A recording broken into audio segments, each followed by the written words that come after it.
So welcome, everybody. I'm John Haig. I am the co-director of the Mossavar Center for Business and Government.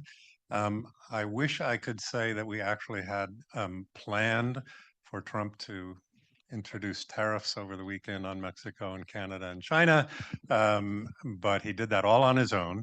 And as one of my colleagues said, and I don't want to bias the panel, but this is a stop or I'll shoot myself in the foot kind of policy. Hopefully, we'll get a little bit of elaboration from our experts here. I do want to give you a little bit of background on who we have. Well, I'll start down at that end. We have Jason Furman. He is the Aetna Professor of the Practice of Economic Policy here at the Kennedy School and at the Department of Economics. He's a non-resident senior fellow at the Peterson Institute for International Economics, an appropriate place to research about trade and tariffs.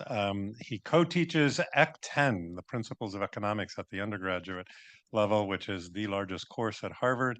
And of course, Jason has an extensive background in the various presidential administrations. He was the top economic advisor to President Obama as the 28th chairman of the Council of Economic Advisors. And he also served under President Clinton. So he has obviously a terrific background to talk about these issues. Our moderator today is Edo Campanella. Edo is actually a Kennedy School grad. That's always a good thing. We like to bring alumni back. He is the chief editor of the UniCredit Investment Institute at UniCredit Bank, and he's also an MRCBG research fellow. And he's published recently The Politics of Emotion in a Fractured West. He writes for Project Syndicate. He and I have actually published a paper together on standards in the technical world.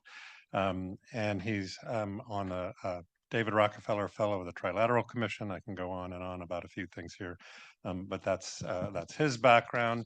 And our last speaker is Elaine Buckberg, and she's a PhD senior fellow at the Salata Institute for Climate Change.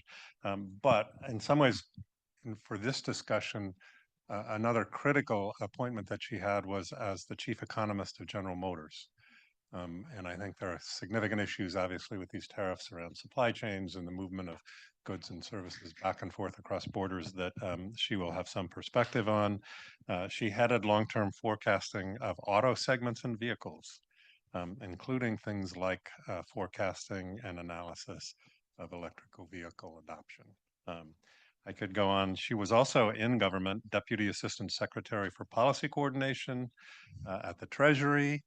So she has actually a nice balance between the private sector and government service as well. And she didn't go to Harvard. She got her PhD from that minor school down the street called MIT. We don't hold that against her. And with that, I will turn it over to Edo. And we will try to leave time for questions at the end, roughly 20 minutes of time. So get your questions ready. So thanks a lot, John. Good afternoon, everyone. I'm delighted to moderate this panel on what is turning out to be a super timely and hot topic. The purpose of the panel is to try to bring some clarity, if it is possible, to what is clearly a very chaotic situation. It's a moving target. You might have read that Trump decided to put on hold the tariffs on Mexico. So the situation is really fluid. We will try to have a dynamic discussion, the three of us. Before we get into Canada, Mexico, and China, I would like to look at the big picture and step back a little bit. When we look at the first trade war during the first Trump administration, the purpose, the goal of tariffs was clear. Whether they were the right instrument or not, they were meant to reduce trade deficits. Now it seems they are being used for a variety of reasons. It's unclear what's the strategy. It's unclear whether they use just tactically for negotiation or more strategically. So maybe, Elaine, we can start with you. Can you help us understand a little bit the big picture? Right. So I agree that it's unclear. But I would say it's a combination of at least three major things. So one is the Make America Great Again slogan, right? There's a political romance around revitalizing American manufacturing and this bygone era of large numbers of high-wage manufacturing jobs for workers without college degrees. I say a political romance because not all manufacturing jobs are high wage, and there have been a lot of challenges in recruiting people to manufacturing. Not all workers necessarily see it as so attractive.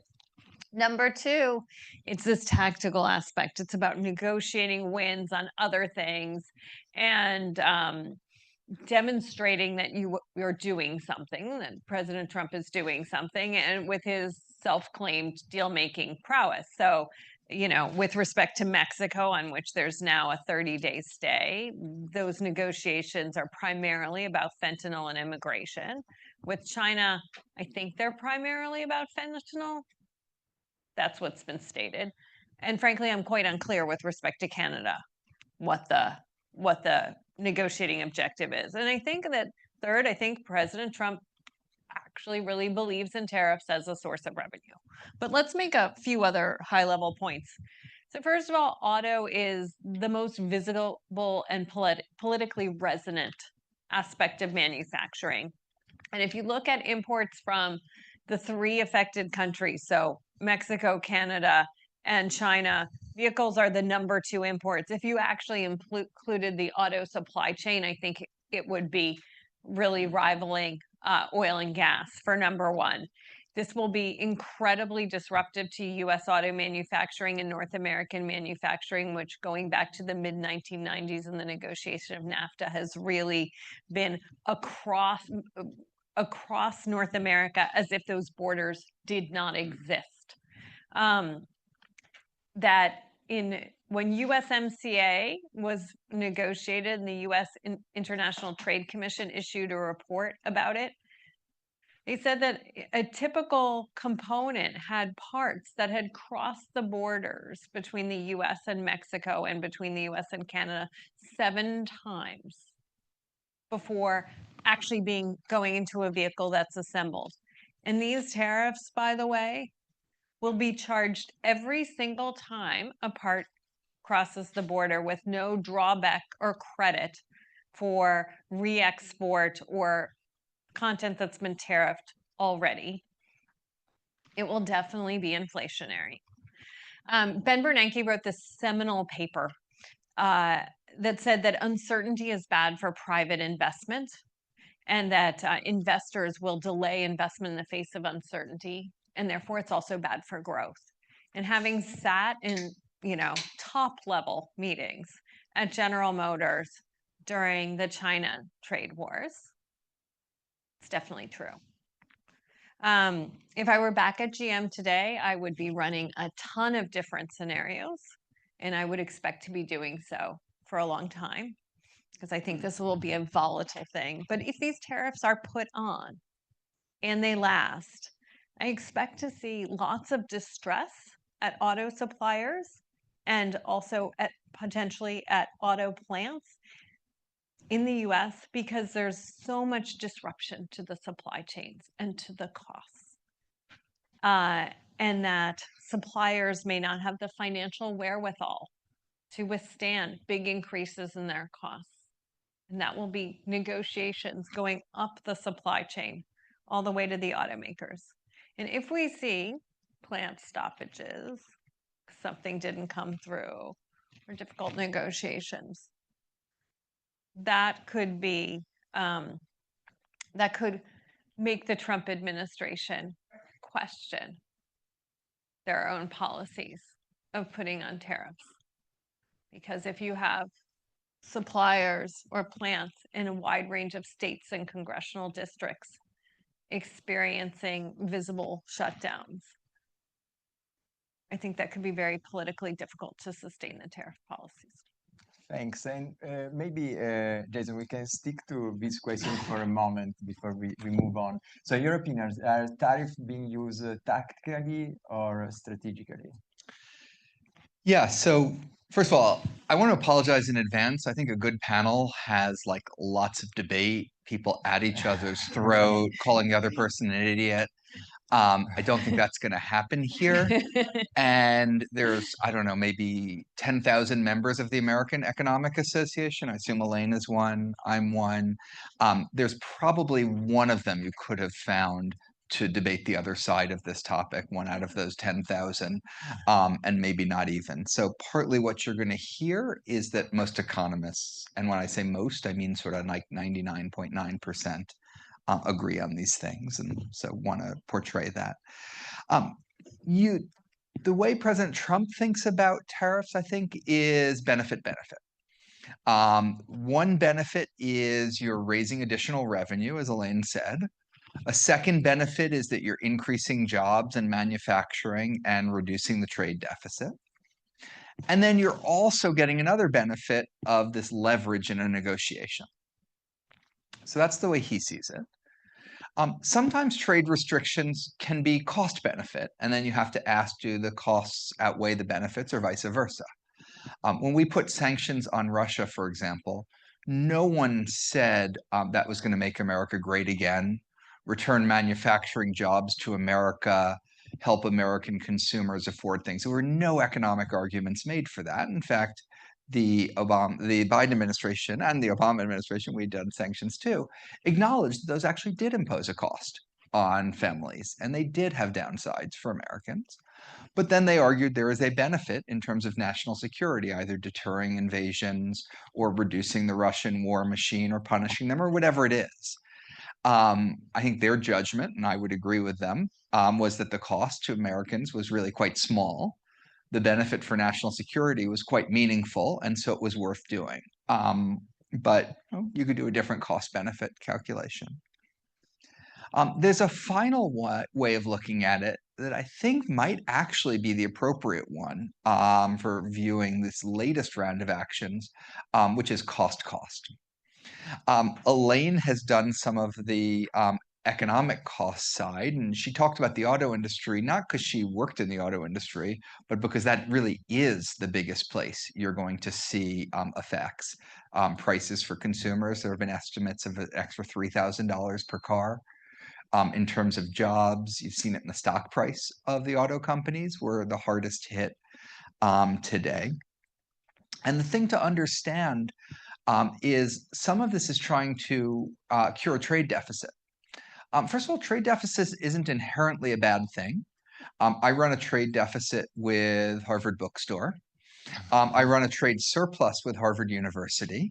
And it's not like one of them is taking advantage of me and the other one isn't. For all I know, like Harvard University is taking advantage of me and underpaying me, even if I'm running a surplus with them. 30 years ago, I was an undergraduate here, and I was at the time running a trade deficit with Harvard University. And, you know, I don't know, did I think they were taking advantage of me because they were taking my money and all I was getting was an education and a degree?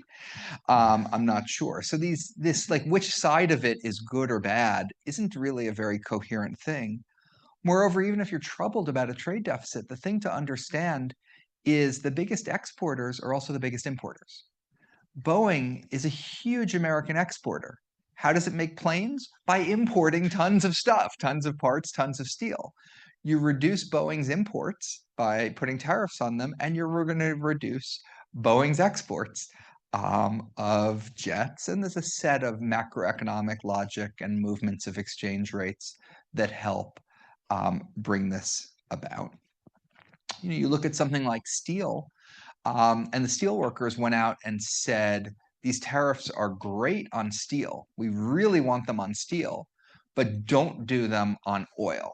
And the reason is because there's unionized steel workers that work in American oil refineries that process the oil from Canada. And so for the steel workers, the expensive oil was going to hurt their refinery jobs, but the expensive steel was going to help them. Here's the problem. There are 80 people that have jobs in industries that use steel for every one person who has a job in an industry that produces steel.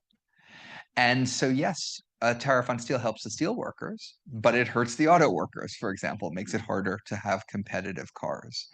And you've seen this, you know, Senator Grassley, Republican from Iowa, came out today. These tariffs are great, but why are you doing them on potash? Our farmers use potash from Canada, we don't make it in the United States, it's just going to make it more expensive. So everyone has their thing that goes up in price and it goes through the supply chain. So it doesn't help jobs, doesn't help the trade balance, certainly hurts economic growth and inflation.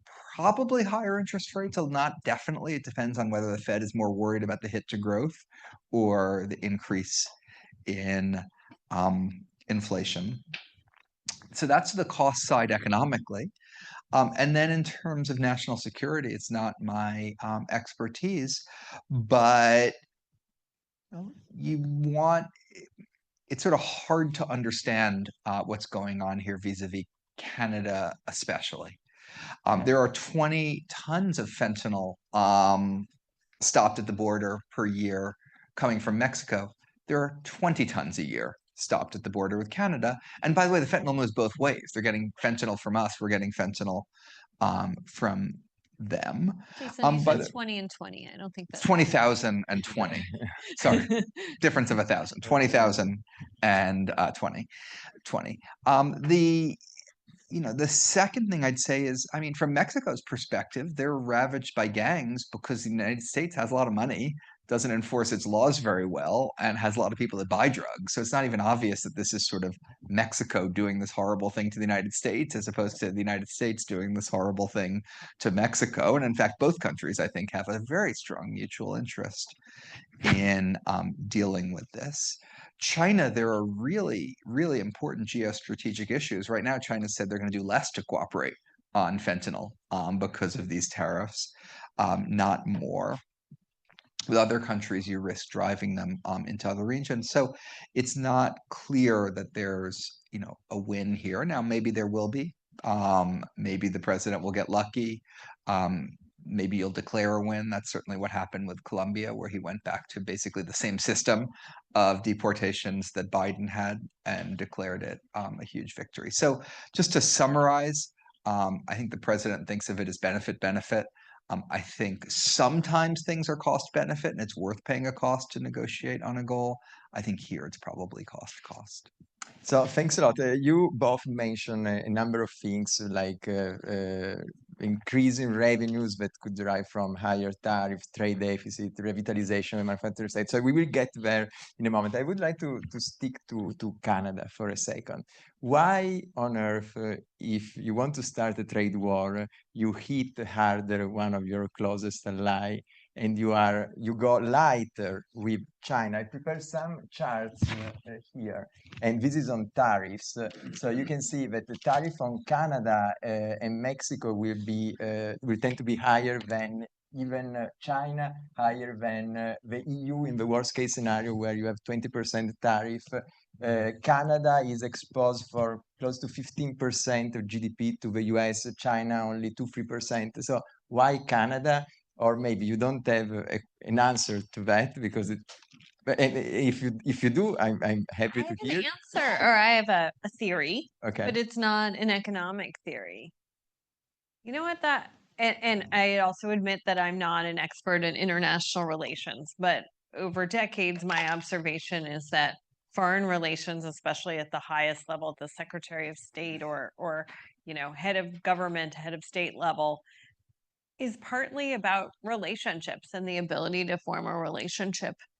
And I think it's quite possible that Canada is being attacked in part because of President Trump's disdain for Justin Trudeau, which was well established or well documented, perhaps I should say, during the first Trump administration. Because I don't find, as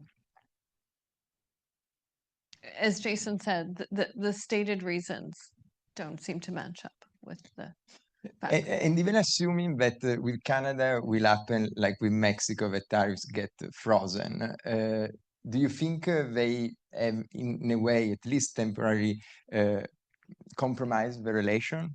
So can Canada still trust the US in the future, or will they have always this fear that all of a sudden Trump could change his mind? I think that volatility in US policy in recent decades across administrations has impaired trust in the US not just with Canada, but also, for example, with Europe and other countries' policies that swing one way and another as our two parties have become farther apart and policy under different administrations has become less consistent, has made it harder to make long-term plans with the United States. And it will be interesting also to see how the Trump administration reacts, because with Mexico, probably it was easier to find a compromise because Mexico didn't announce any retaliation, whereas Canada has announced tariffs on American goods. So probably it's a more complicated negotiation, I guess. Yeah. Oh, Or- yeah. I mean, or first of all, they they're didn't announce- going through effectively an election in Canada now to choose a replacement for their prime minister. The Canadian people are just collectively unbelievably livid. They cannot understand, for good reason. I can't understand. And Elaine didn't have had an explanation, but not an explanation that would be very pleasing to anyone for it. Why they're being targeted in this way. And so, yeah, you have to think that to some degree lasts. And part of it is, yeah, you want to end the trade war. Trudeau is scheduled to speak to President Trump again at 3 p.m. today. What do you do? I mean, the one thing works is if you agree to be the 51st state. That is like explicit. But what short of that works? It's just not clear. It's not like, here are the 8 things we want you to do, and then you begin bargaining over it, and you end up doing 5 of them and whatever else. I mean, there isn't a list. That's the only public demand has been on the 51st state. So, and by the way, it's not entirely obvious that Republicans should want Canada as a state, but we can discuss that another time. And I thought it was interesting, for example, during the weekend, Chrystia Freeland, who was the former Minister of Economy in Canada and is now running for Prime Minister, she said that if she were Prime Minister, she would put a 100% tariff on Tesla. And that made me think, because the US is running the risk in the future going forward, being treated like a dictatorial authoritarian regime. So when you want to hit an autocracy, what do? You freeze assets of people who are close to the dictator, or you impose bans on them.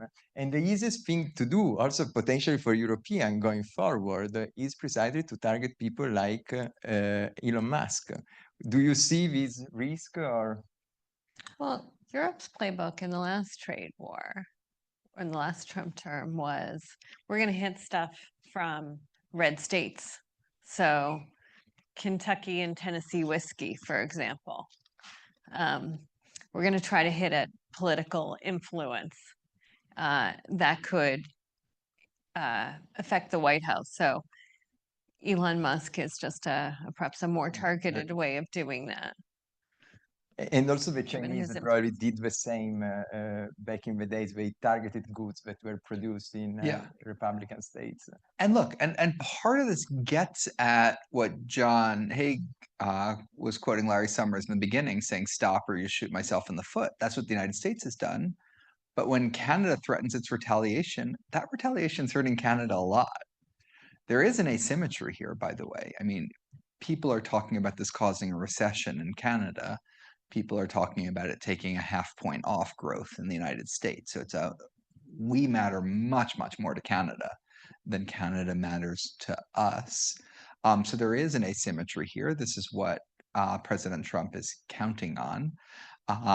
It's still quite negative for us, but that's the tricky thing. When you're doing retaliation, you want it to not hugely hurt. So if you can tax Kentucky bourbon, and my understanding is they make rye or something like that in Canada, it all tastes incredibly gross to me. So I'm sure the Canadians are, probably happy to switch from one to the other when the price of the Kentucky bourbon goes up.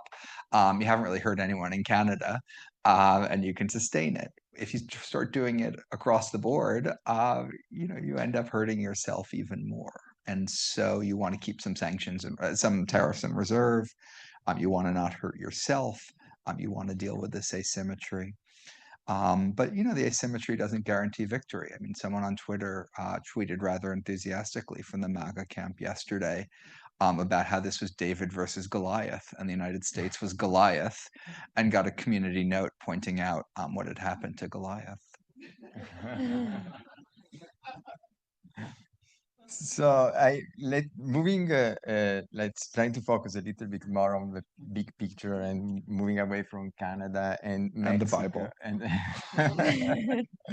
So I wanted to pick your brain on this idea of a universal tariff because basically Scott Bessent, the new Treasury Secretary, proposed this idea of introducing a 2.5% universal tariff that should grow. They should increase gradually over time. What could be the consequences for the American economy of a policy like this type?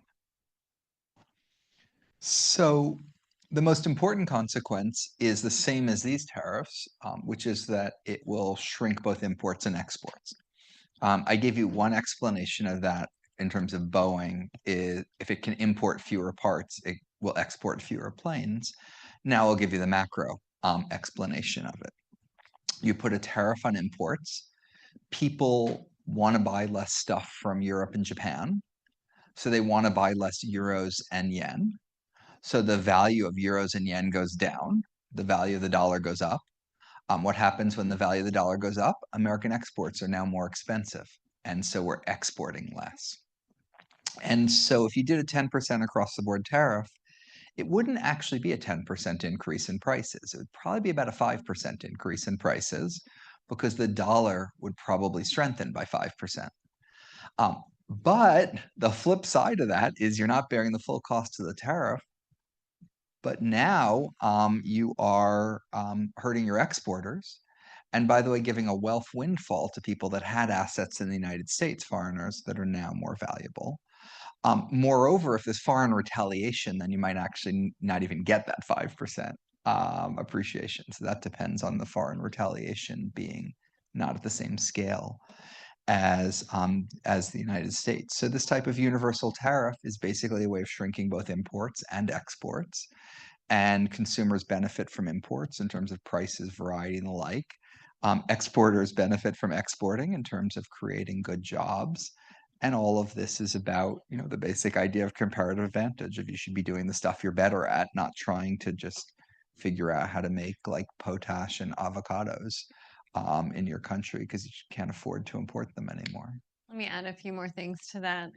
So first of all, if you had tariffs that were going to truly be universal and mount over time, companies might make plans to onshore, bring into the US, to be more specifically, more of their production and or supply chain, but they would be able to do so with careful planning as opposed to disruption of immediate tariffs. Now, if you're going to do it as a universal tariff, you use it as an alternative form of a tax as well for revenue. Presumably, you actually legislate it, so it actually counts in your fiscal accounting. But you're giving up the whole negotiating leverage aspect that President Trump appears to be using right now. But right now, there are winners. So if you think about the auto industry, right now, autos made in the US or elsewhere in North America are really hit because their supply chains are affected, even if the auto is actually manufactured in a US state. But vehicles being imported from Korea, Japan, and Europe are still coming in at either a 2.5% tariff in the case of Japan and Europe, and a 0 tariff in the case of Korea, because we have a free trade agreement. So actually, and they're not experiencing disruptions, and supply chains in auto tend to be very regional. So the vehicles that Hyundai makes in Korea probably have trivial North American content that would anyway get hit. That the vehicles that Hyundai makes in the US South are similarly effective as those that GM, Ford, and Stellantis, or what you think of as Jeep and Chrysler, make, because actually the longtime American automakers have supply chains that are more deeply integrated through North America. And then in addition to Jason's point about giving up some of the benefits of comparative advantage, you also would probably start giving up some of the benefits of economies of scale, as onshoring some things might mean smaller production on more different continents and or more different countries that would drive up costs. Yeah, and I would like to stick for a moment to this because it's related also to what you were saying at the beginning about the uncertainty for investment. Trying to bring the Trump administration voice into this conversation. People from the administration might say, well, we will get exactly what we have in mind. If this uncertainty for companies leads companies not to make investment in Mexico or in Canada anymore, but to focus their investment strategy here in the US, this is exactly what we want. It's a way to reshore manufacturing. Do you buy into that argument? Well, while it's uncertain, though, it may mean just freezing many different investments. Including domestically. Right. And the idea of saying, oh, we'll just supply, like move your whole supply chain into the US. Well, even if you started today, I have talked with suppliers who are contemplating, and they're like 18 months before I can produce a part, if I am to do that, but at much higher cost.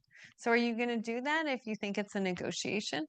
Probably take some time before you do it. So you're probably freezing new investments potentially in Mexico and Canada. But you may also be not moving quickly towards new investments in the US because you're not sure if this is going to be a lasting policy or it's a negotiation that will come to an end relatively quickly. I mean, two things. One is I don't think you want all the different stages to move back to the United States. The reason we weren't doing lots of these stages before is that they just were things we weren't as good at, or things that didn't have as good jobs or high returns associated with them. And so we'd rather those happen elsewhere.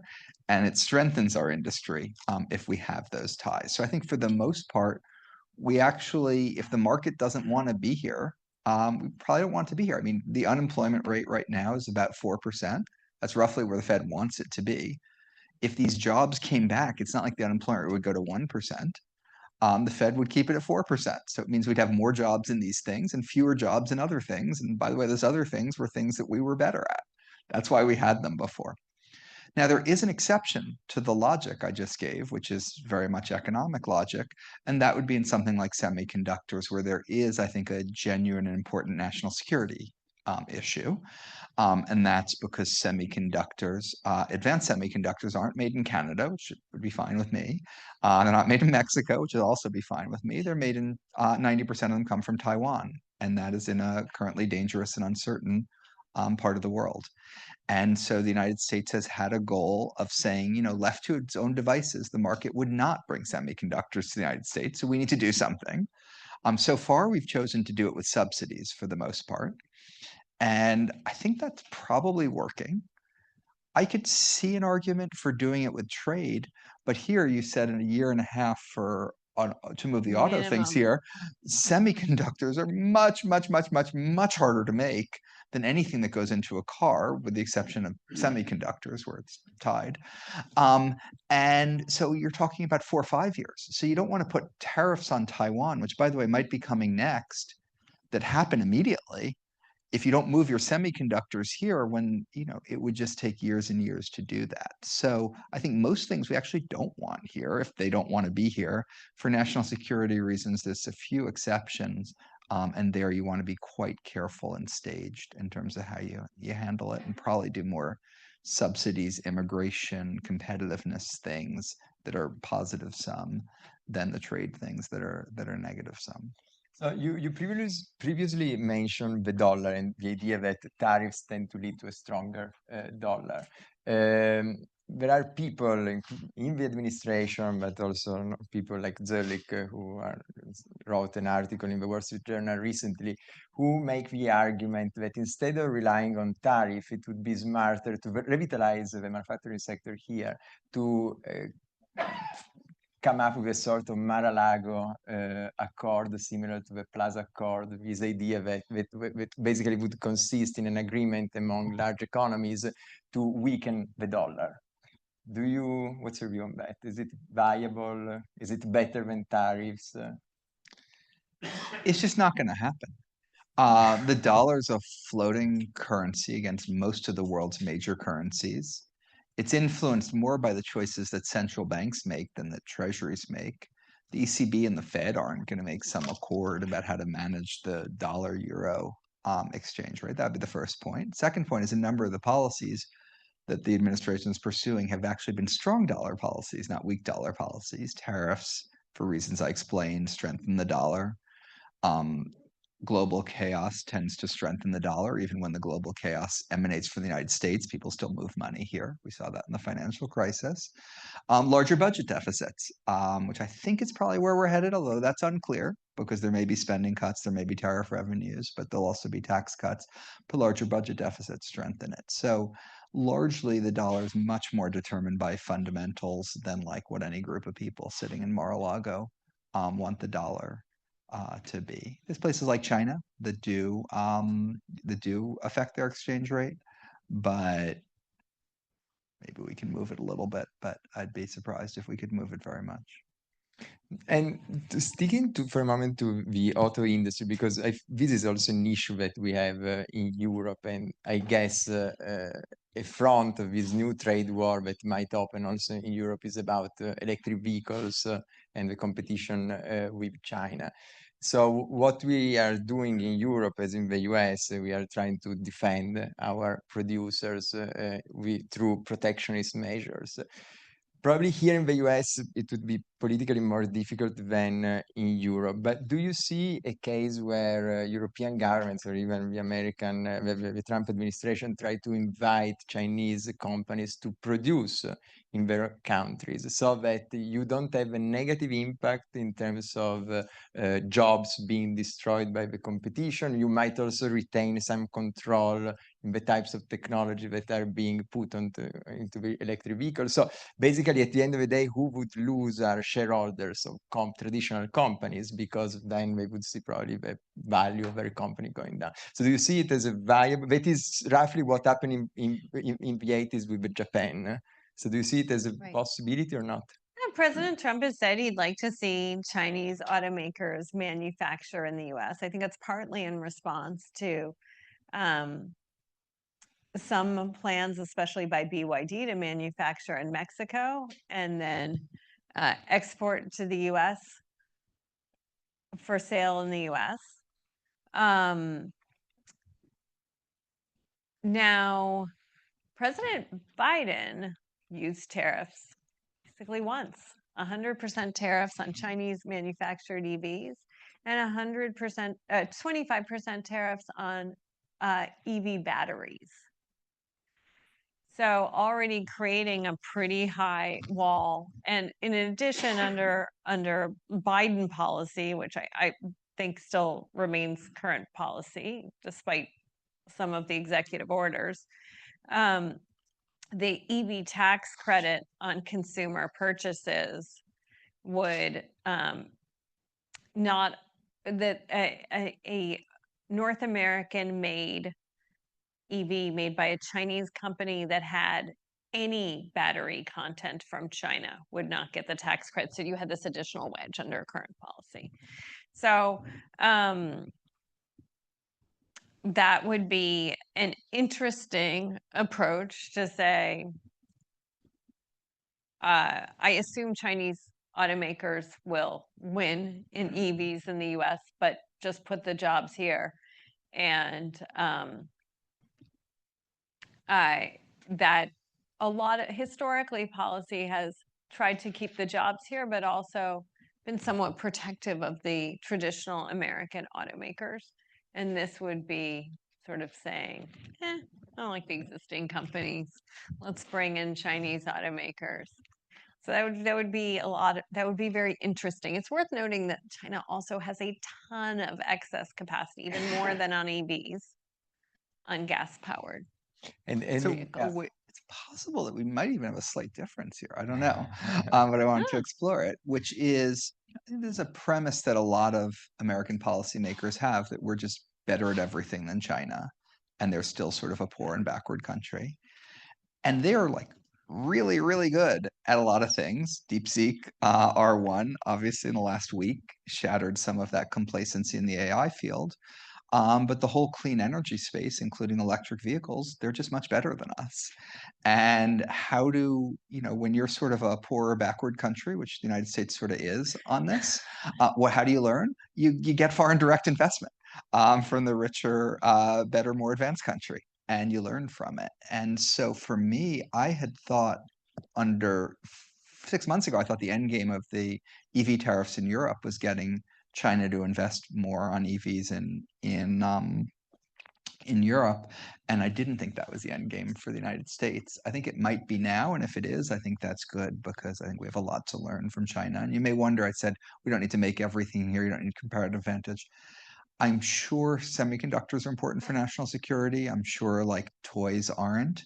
I think solar panels are closer to toys than semiconductors. EVs are somewhere in the middle, and I'm sort of open to the idea that one should be able to make them in one's own country. And if you attract, for example, Chinese companies here, there would be two additional benefits for consumer who would have access to cheaper cars and also for the environment because you would accelerate the green transition, even if now it's no longer. Well, the consumers and the environment don't care whether they're come on a ship from China Yeah. or are made in Mississippi. Yeah. I was giving a reason why I think there's some advantages to having them made in Mississippi. But tell me, since you know this better than we do. Complicated. So I think part of the traditional favoritism of American automakers over other automakers, Korean, Japanese, European automakers who manufacture in the US, is the American automakers are very tightly bound by contracts to have union workers who are a big political force.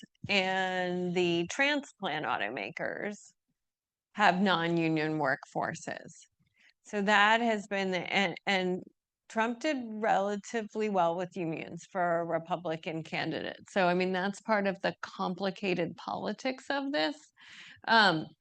I'll point out that China's like vastly ahead in the volumes of EVs they've sold, supported by massive and multifaceted industrial policy, but significant sales of EVs in China are about 4 years old.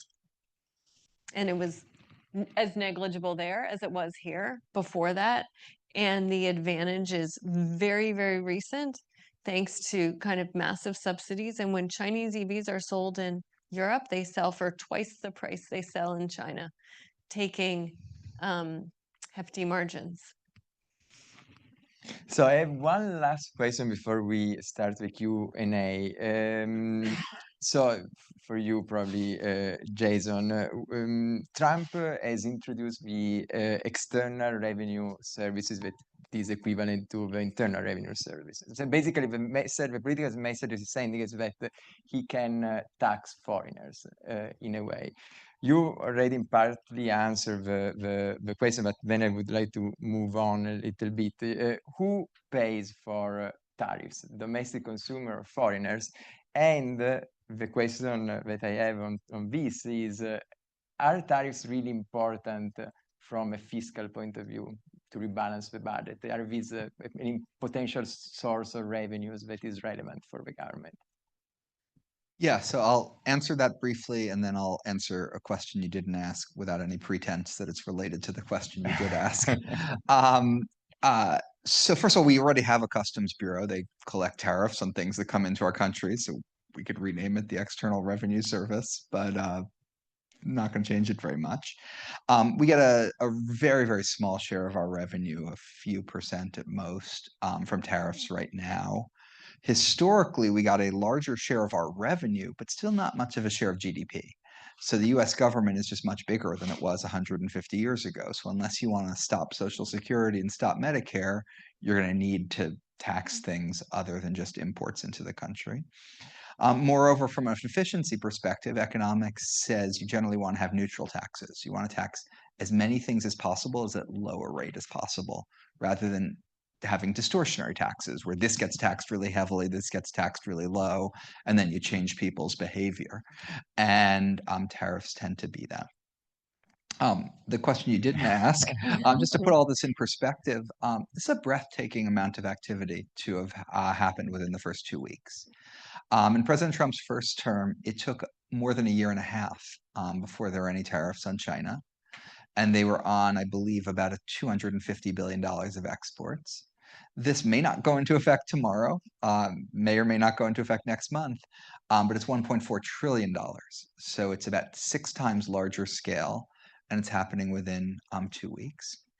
If you looked, I think in his first or second day in office, the president signed an executive order saying, here's what needs to be studied on tariffs.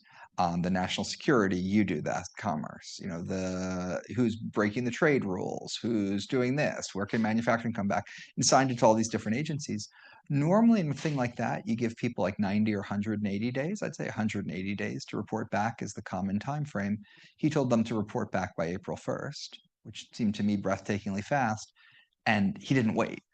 He started on our 3 biggest trading partners and has announced the EU, which is our 4th biggest, is next. So this is just whatever happens here is very, very fast compared to the first term, and that has its analogs in a lot of other things that you're seeing this administration do, where it's moving much more quickly and comprehensively than it did the first time around. So thanks. I think we can start with the Q&A. I tend to call John, so now I think he has a question, so that's good. Edo routinely cold calls me as the first one, and so if you've got questions, get ready, and hopefully I get to you. But one thing that we haven't talked about is we've talked about the kind of near-term impacts of some of these things. But I would be the tariffs. But I would be curious, kind of your perspective on what it does to the competitive positioning of U.S. companies longer term, and the impact potentially on things like innovation. And one of the examples that some Chinese economists gave to me was, I don't know if I believe it, okay, but the argument they gave was that actually within regions in China, the central government allocates funds, but then they have incredible competition. So they had something like 400 EV manufacturers at one point. And only the ones that are actually quite competitive can be successful, and then they're very effective at competing in global markets. Like I said, may be true, may not be true. But one of the things that tariffs could potentially do, if they're protectionist, is diminish innovation in the competitive positioning of U.S. firms. So I'm curious, kind of your take, like which way would you go on that? And how would you think about that issue? So I'll make 2 comments on that. So first of all, it is absolutely true that many EV companies sprung up. As of this fall, I heard they were down to like the low 110, some tens of, and there is a shakeout, and that's part of the reason Chinese EVs are so inexpensive, is in this shakeout. Companies are trying to survive by getting any revenue they can. But on competition, I think if you raise the relative costs of manufacturing autos in the US, at least for autos, compared to imports from other countries, then profitability, which is already, it's a pretty low margin industry, profitability will be even more challenged for those automakers, and their cost of capital goes up, and that limits their ability to invest in innovation. So, I mean, when President Biden put tariffs on EV imports, I thought, okay, why isn't this a time-limited policy? If you have a time-limited policy, you can say, I'm protecting you from competition for 3 years, and you better be ready then. And there's some precedent for that in the 80s with respect to Japan. But they made it like an indefinite barrier. And tariffs that are put under by this IEEPA, the International Emergency Powers Act, which is what President Trump is looking to use. Apparently there are some, I'm told today, I haven't actually verified this, that are 40 or more years old that are still in place. Because unless the White House takes them down, takes a 2/3 majority in Congress to overturn it. Does anyone want to react? Rather get more questions Okay. than Any, do a bad version of repeating what Elaine just said. someone in the back over there? Hold on one second. Okay, so the Zoom. Wanted to ask, imagine you are an economist working for the president of Mexico. What lessons would you look to get from China in 2018? What do we have to learn from China's reaction to the US trade policy if you are in Mexico right now? And what would you do moving forward? Where would you put your priorities? Thank you. Jason? So, first of all, a bunch of this isn't economics, it's politics. So, as Elaine was saying, tariffs on Kentucky bourbon or things like that, that wasn't like devised by an economist. That's how do you maximize the pain to the other side while minimize it to yourself. And there's a set of things in trade that can help you think about that, basically, where there's clear substitutes for the import and maybe not as many substitutes for the export. You'll get that asymmetry. I think over the longer term, there's a much more difficult question, which is one choice that Mexico would have would be to do what it already has actually been doing a decent amount of, which is a greater amount of economic integration with China, more Chinese production, supply chains, gamble on that being reliable. I don't know that China is the world's most reliable country. It uses trade and economic relations in all sorts of unpredictable ways too. I'd like to say much more unpredictable than the United States, but I can no longer say that. But it's not a paragon of virtue. So so there's that cost of integration with China, and then second, there's the cost of sort of enraging the United States and eventually needing it undone. So I do think the best answers here are to the degree one can figure out something diplomatic or use economic tools to get to a better diplomatic answer. That's the right way, because most other things are, Mexico shooting itself in the foot to retaliate for the United States having shot itself in its foot.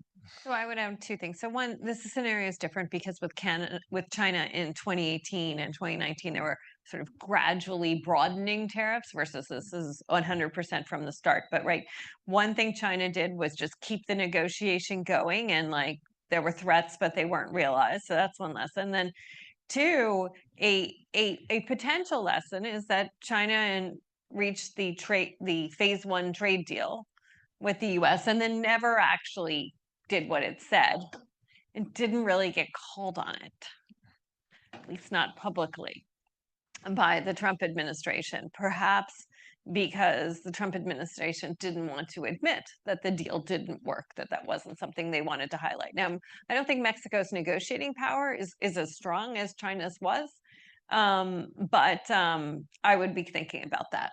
And if I may, the phase one deal was to buy more stuff from America and set targets for how much you'd buy. So if you believe that tariffs this time are being used tactically for influencing a negotiation, probably what Mexico has done is the right strategy compared to Canada, because maybe Canada, by announcing tariffs on American products, has probably complicated the negotiation with the Trump administration, whereas Mexico, they didn't do anything, didn't react, tried to find an agreement, probably has adopted a better strategy. Probably because if they're used tactically, maybe Trump in the end doesn't really want to implement them. Other question from the audience? Here. I have a Oh, and can people introduce themselves starting retroactively? You can shout without the microphone.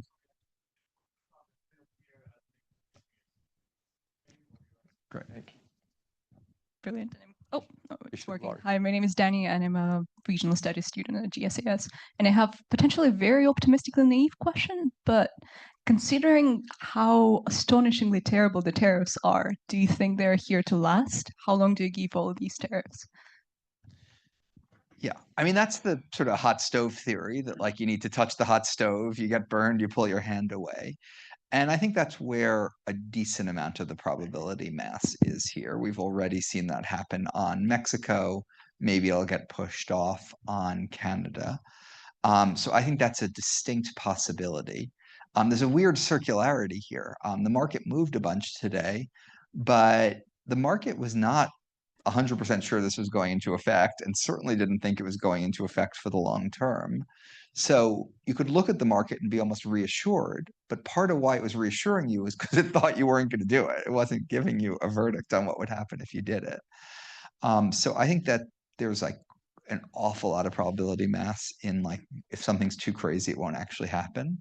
But I would say the fact that the president has moved sort of further and faster than the first time, been a little bit more heedless of the stock market than the first time, that like 4 years is a long time, that he has an awful lot of authority all on his own without Congress, makes me pretty nervous. But do I think like 4 years from now we're going to still have 25% tariffs on Canada and Mexico? I'd certainly take the under on that, not the over.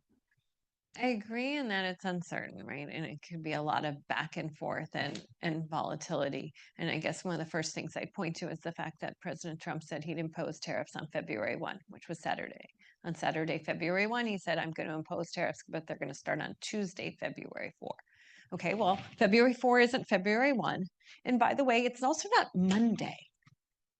So that's immediately suggested an intention to continue to negotiate, and we may continue to see more of that pattern or not. And if I may, that's my view, and from a European, I don't know if it is a right reading of the political dynamics, but I think Trump's time horizon is not 2028, the next presidential election, but is 2026, the midterm election, because he wants to retain control of Congress. And strategically, there is nothing worse, in my opinion, than adopting highly inflationary policies now that can basically explode next to the election, and he risks to compromise his control of Congress. So strategically, it's better to do a bold announcement as he's doing now, just to show that he is keeping his word. But then I think he will try to distract the attention of the nation towards other type of topics like Greenland or I don't know, other civil rights topics and stuff like that. But he needs to be bold now with announcement just to show that he's credible and he kept his word. That's my interpretation, but not sure if it is a right reading of American politics. Other question from the audience? I mean, the one comment I would make to follow up on you, Edo, is we had a meeting last week with a very senior Republican strategist, but a former Republican strategist, and incredibly knowledgeable about the historical basis of midterm elections versus whatever. He was very adamant that he thought it was incredibly unlikely that Trump would be able to win the midterm elections. Like 99% certain the Democrats would control the House. Now, I don't know if I buy that, but so the slightly different take would be that he has 2 years. He's not trying to work towards the midterms quite as much as he's trying to get as much done in 2 years as he can. We have probably the last question before we stop. All right, this is a my name is Jirias. I'm a LLM at law school. This is a future-looking question. It might be a bit ambitious or too theoretical, but I'd love to hear from you. And throughout history, we've seen great countries and superpowers shift in their powers throughout the ages.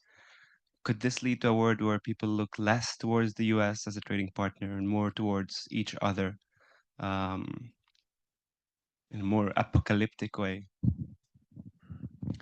The answer is yes, but the question is how much. And the United States has, basically the best productivity growth of any of the advanced economies, the least bad demography of any of the advanced economies, is the largest market in the world at market exchange rates, which is the right way to think about it.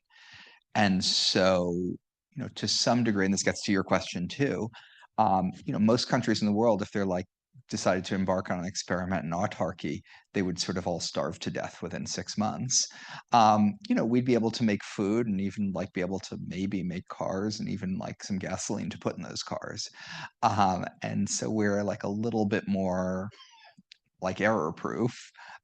That's not saying I'd recommend any of that, but it is also what gives policymakers some latitude to muck around, knowing a decent amount of the good stuff will still stick.